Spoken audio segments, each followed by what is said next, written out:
안녕하세요. 우아한 형제들 데이터 서비스실 강성욱. 전수연입니다.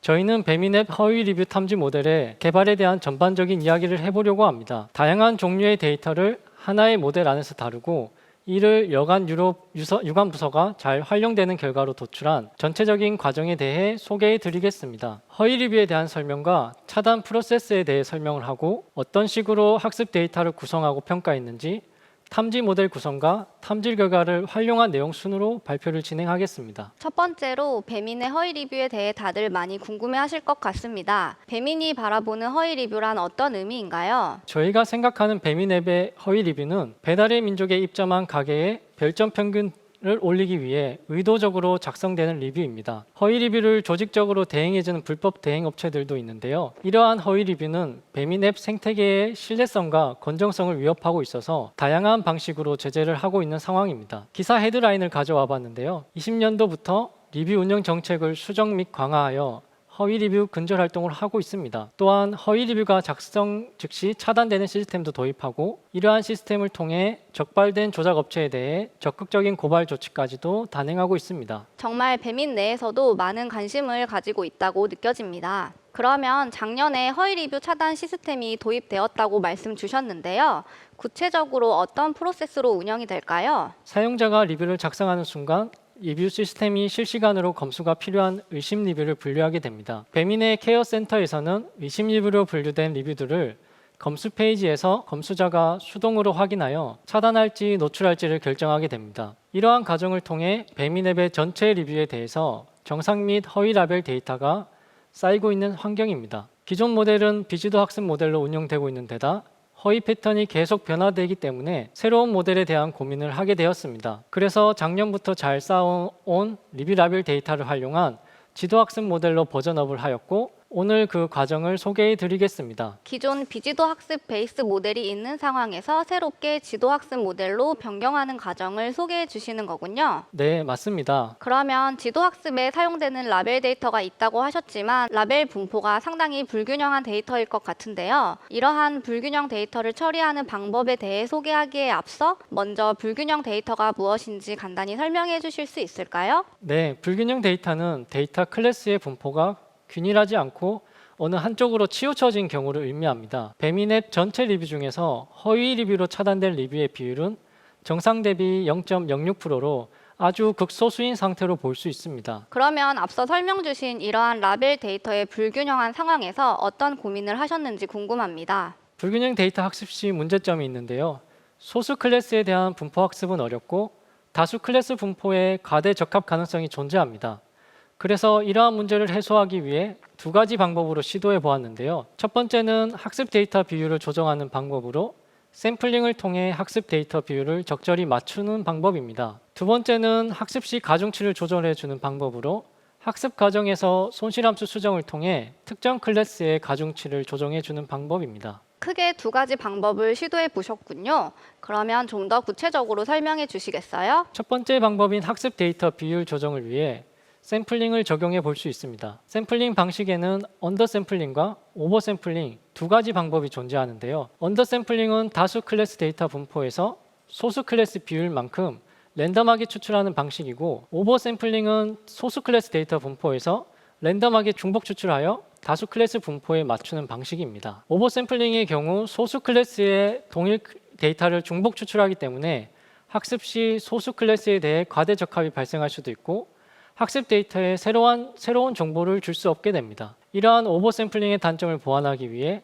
SMOT 방법론을 사용해 보았는데요. SMOT는 중복 추출이 아닌 소수 클래스 주변에 새로운 합성 데이터를 생성하는 방식으로 오버 샘플링이 진행됩니다. 그림을 보시면 소수 클래스의 임의의 데이터 포인트를 선택하고 해당 데이터에서 가장 근접한 데이터를 찾은 다음 그 데이터 사이에 새로운 데이터 포인트를 생성하는 방식입니다. 다음 설명해 주실 내용은 두 번째 방법인 가중치를 조정해 주는 내용인 것 같네요.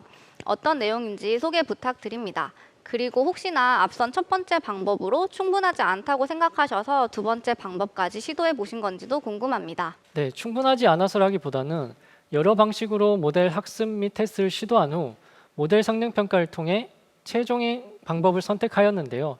그 부분에 대해선 뒤에서 다시 설명드리도록 하겠습니다. 학습 가중치 를 조정하는 방법으로 손실 함수인 포컬로스로 변경해서 사용하였는데요. 해당 함수를 소개한 논문에서는 이미지 물체 분류 시 배경이 대부분을 차지하고 물체가 일부를 차지하는 불균형인 상태에서 손실 함수 수정을 통해 분류 성능을 향상시킬 수 있었습니다. 기본 개념은 학습 과정에서 상대적으로 분류하기 쉬운 클래스인 다수 클래스에 대해 학습 기여 정도를 낮추고 분류하기 어려운 소수 클래스에 집중하도록 함수를 재정의한 것입니다. 앞서 말씀드린 포컬로스는 크로스 엔트로피의 변형으로 감마 수치를 조절하여 로스를 조정하는 방식입니다. 불균형인 데이터 환경에서 다수 클래스가 훨씬 많은 양의 데이터를 갖고 있기 때문에 소수 클래스에 비해 상대적으로 다수 클래스의 데이터가 보다 쉽게 분류될 수가 있습니다. 그래프를 보시면 포컬로스는 예측 확률 값이 0.5 이상으로 높은 경우인 분류가 쉬운 데이터보다는 예측 확률 값이 낮은 분류가 어려운 데이터에 대해 모델이 더 집중할 수 있도록 학습 가중치를 조정하는 방식입니다. 불균형 데이터를 다루는 두 가지 방법에 대해 모두 잘 들었습니다. 그러면 두 가지 방법 중 최종 모델은 어떤 방식으로 선택하셨는지 궁금하네요. 해당 장표에서 학습 데이터를 구성해서 여러 알고리즘을 테스트한 과정 및 결과에 대해 간략히 공유해 드리겠습니다. 모든 상황에서 최적의 성능을 나타내는 비율이나 모델은 없기 때문에 현재 가진 데이터셋이 어떤 방식에 적합한지 다양한 비율로 데이터를 구성하고 테스트해 보았습니다. 성능 측정은 ROC, AUC 지표 중심으로 판단하였고 9대1의 라이트 GBM과 포컬로스를 사용한 모델이 성능이 좋았습니다. 두 개 성능이 비슷하여 조금 더 전처리가 쉬운 9대1의 라이트 GBM을 최종적으로 선택하였습니다. 성능 측정도 여러 지표를 고민하고 사용하신 것 같은데 좀 더 구체적으로 이 부분에 대해서도 궁금합니다. 네, 그 부분에 대해서도 고민을 하였는데요. 잘못된 평가 지표 선택 시 모델 성능을 오해하거나 예상 외의 성능을 초래할 수 있습니다. 불균형인 데이터인 경우 아큐러시는 평가 지표로 적절하지 않을 수 있습니다. 예를 들면 데이터의 정상이 990개이고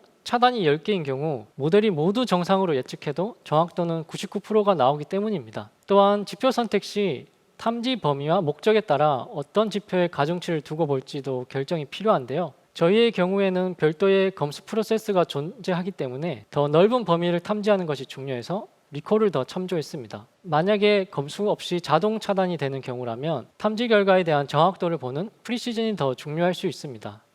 이처럼 각 상황에 맞게 평가 지표 선택이 필요합니다. 불균형 데이터 상황에서 어떠한 성능 평가 지표가 적절한지에 대한 기본 가이드가 있는데 이를 참조하여 저희는 모델 평가에 ROC, AUC를 사용하게 되었습니다. 첫 번째 분기에서 예측값에 대한 임계값이 결정되어 있는 경우 클래스 라벨인 왼쪽을 따라가시면 되고 예측 확률값이 확률값으로 나오길 원하면 오른쪽 확률로 따라가시면 됩니다. 저희의 경우 케어센터의 검수 여력에 따라 임계값을 조정해 가며 탐지량을 조절하기 위해 확률값이 필요했습니다. 그로 인해 임계값이 계속 변경될 수 있어서 모델 전반적인 성능을 측정하는 AUC 지표를 참고하였습니다. 그리고 양쪽 클래스 모두 동등하게 중요하다고 생각하여 최종적으로 ROC, AUC 지표를 사용하였습니다. 만약 허위에 대한 경우를 더 중요하게 평가해야 하는 경우 PR, AUC 지표를 참고하시면 됩니다.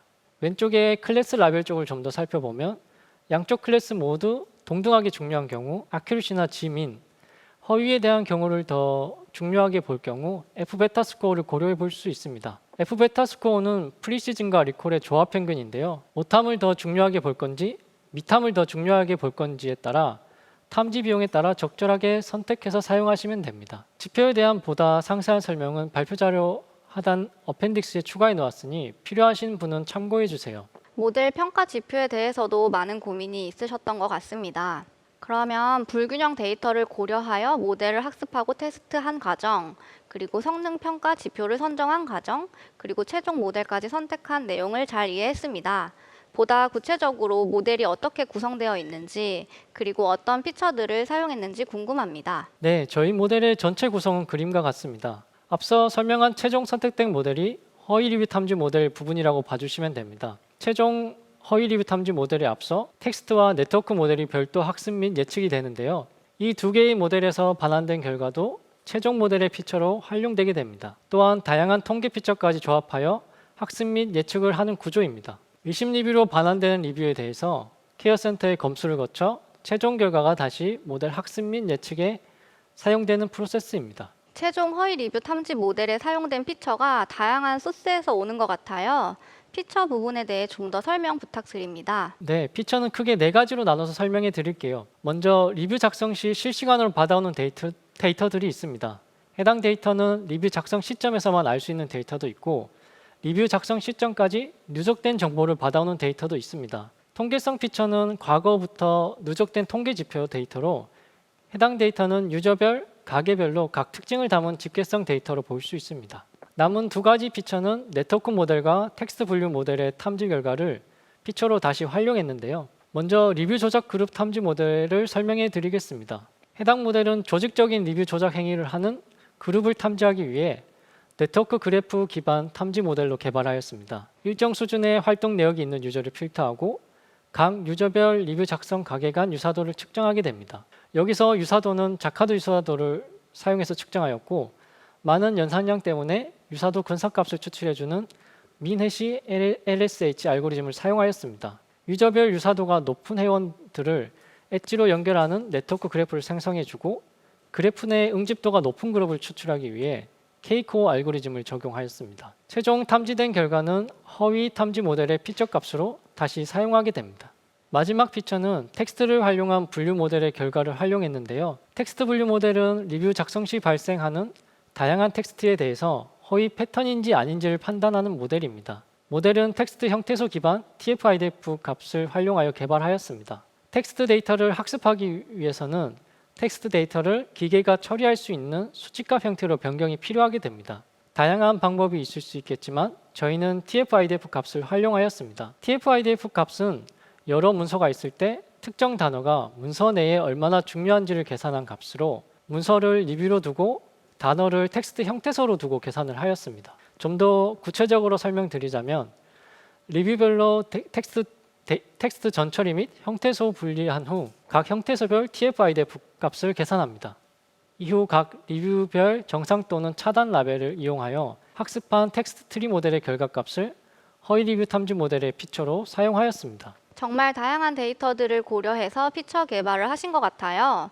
그렇지만 피처가 무조건 많은 것만이 능사는 아닐 텐데 개발된 피처들을 두고 어떤 고민을 하셨나요? 앞서 설명드린 여러 절차들을 거쳐 개발된 피처들이 약 80여 개에 달했습니다. 그중 서로 의미가 중복되는 것들도 있었고 데이터 생성은 까다로운데 그만큼 중요도가 떨어지는 것들도 있었습니다. 최종 모델에 사용된 피처를 결정하기 위해 셰프 RFE-CV라는 알고리즘을 사용하여 피처 중요도가 낮은 순으로 피처들을 제거하면서 모델 성능에 큰 영향을 주지 않는 선에서 피처를 선택하였습니다. 피처를 80여 개나 개발하시면서 여러 방면으로 정말 고민을 많이 하셨을 것 같아요. 그런데 80여 개 중 알고리즘을 통해 자동으로 선택된 20여 개만 사용하고 나머지를 버리기에도 고민이 많으셨을 것 같아요. 네, 여러 고민 과정 끝에 휴리스틱하게 피처를 추가하는 작업도 진행하였습니다. 크리티컬한 피처지만 데이터 건수가 적어 피처 셀렉션 과정에서 제외된 피처라거나 비즈니스적으로 중요하다고 판단되는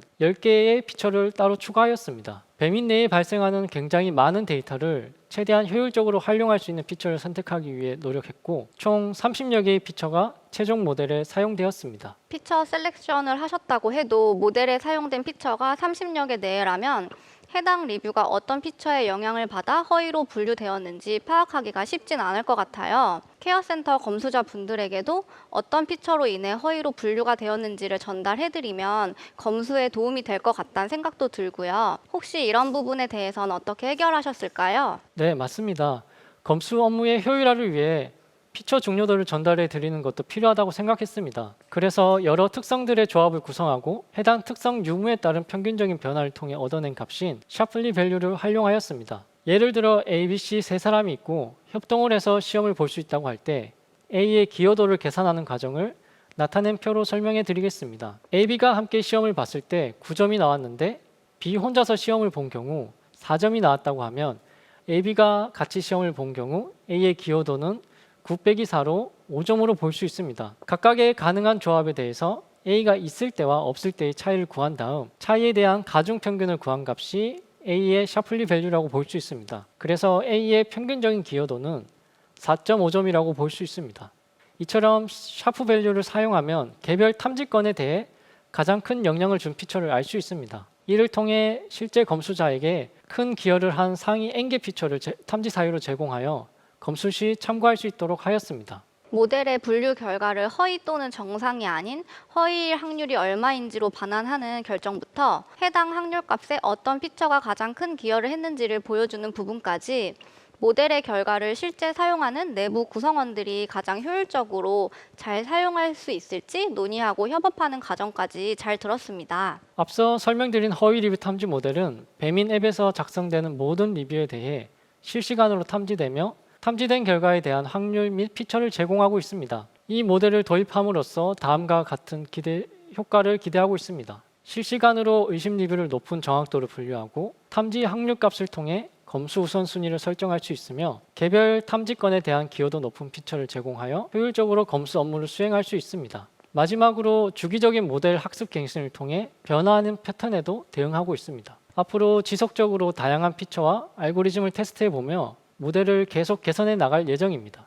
보안상 상세히 설명하지 못한 부분도 있지만 실무에서 불균형 데이터를 다루는 방식이나 이를 기반으로 한 분류 모델을 설계하고 개발하는 전체적인 과정을 소개해 드렸는데요. 이와 유사한 업무를 진행하시는 분들에게 많은 도움이 되면 좋겠습니다. 질문 있으시면 답변 가능한 범위 내에서 답변해 드리도록 하겠습니다. 발표 들어주셔서 감사합니다.